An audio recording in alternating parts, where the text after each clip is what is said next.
ሲኤምሲ አደባባይ አጠገብ የሚገኘው አዲስ አፍሪካ ኢንተርናሽናል ኮንቬንሽን ሴንተር ነው። ኖሪል ስቴት ደግሞ በዚህ ኮንቬንሽን ሴንተር ቅርብ ርቀት ላይ 3 ሳይቶችን ገንብቷል። አዲስ አፍሪካ ኮንቬንሽን ሴንተር ይሰራል። በዚህ ኮንቬንሽን ሴንተር ላይ ቀደም እንዳስተዋወቅሽው እኛም 3 ፕሮጀክቶች አሉ። ይሄ ደግሞ ግራንድ ኮንቬንሽን ነው ዋና አለ። ሲኤምሲ ላይ ያው ብዙ ኢንተርናሽናል ሴንተሮች አሉ ኦልሬዲ አካባቢ ላይ እና ደግሞ እዚህ ጋር ደግሞ አካባቢ የሚታወቁ 3-4 ትልቅ ሆስፒታሎች ደግሞ አሉ ማለት ነው። እንግዲህ ያው እንደምታየው ነው መንገዶቹ ሁላ ያው አሁን የሳይክል ሜጃውም ተሰርቷል፣ ወክሩም ተሰርቷል። ሚክስድ አፓርትመንት ነው። ያ ማለት ለአፓርትመንት ለነዋሪዎቹ የሚሰጥ የተለያዩ ለሾፕ የሚሆኑ ከ50 በላይ ሱቆች አሉት ውስጡ።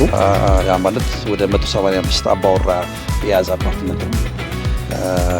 ባለ 2 እና ባለ 3 ናቸው ማለት ነው። ስለዚህ እሱ ደግሞ በተኖር ላይ ገብተን መናያቸው ማለት ነው።